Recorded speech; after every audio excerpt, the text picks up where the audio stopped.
Le matin, quand je vais boire le café, on me parle toujours de l'OM. Voilà, donc je pense que ça aura du succès.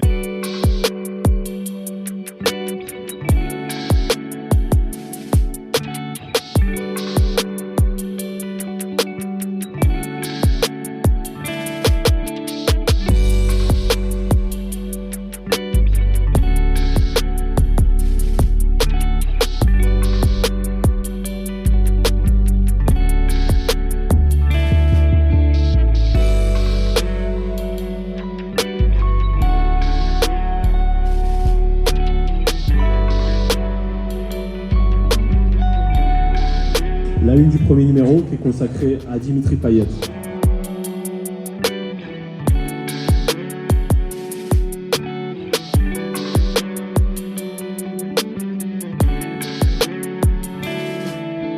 Je le découvre, j'ai hâte de le lire. Je pense qu'il doit y avoir plein d'infos sur l'OM et comme je suis toujours l'OM de près, enfin, j'essaie en tout cas de les suivre de près, donc il y aura sûrement des infos. De toute façon, l'OM, il y a toujours de l'actualité, il y a toujours des choses à dire. Que ce soit dans le présent ou dans le passé, les gens sont très attachés à ce club et ils aiment aussi revenir sur des anecdotes. Dimitri Payet, Vasco da Gama, donc ça m'intéresse de voir un petit peu ce qu'il nous raconte. J'avoue que sa vie là-bas fait rêver. Parler ou avoir des nouvelles de joueurs qui ont joué il y a 5 ans, 10 ans, 15 ans ou peut-être même plus. Et puis je vois qu'il y a il y a quelques pages sur les vieux là, je pense. Hein, donc on va lire un peu ce qu'on raconte sur les vieux. Ouais.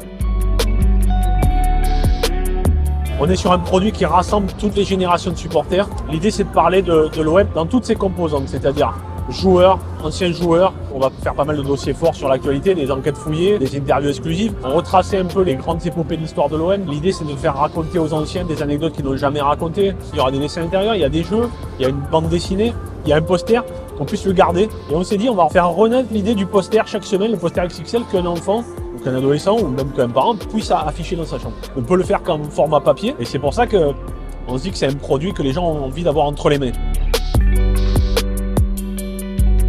C'est un élément qui effectivement peut fédérer, qui peut aussi aider à transmettre des valeurs d'une génération à l'autre. Donc tout ce qui est porteur de communication en ce sens apporte un plus. C'est un club qui est tellement important pour la ville, qui est imbriqué dans la ville socialement, économiquement, sportivement, n'en parlons pas. C'est le sujet de conversation numéro 1 des Marseillais. Le matin, quand je vais boire le café, on me parle toujours de l'OM. Voilà, donc je pense que ça aura du succès. Directeur général du groupe La Provence, Gabriel Darcourt. On a la volonté de s'adresser un peu à toutes les générations parce que l'OM, c'est aussi une histoire.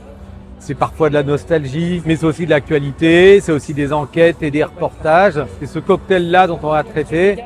Et on souhaite que ça rassemble le plus de gens possible. Il y a 11 millions de fans de l'OM dans le monde.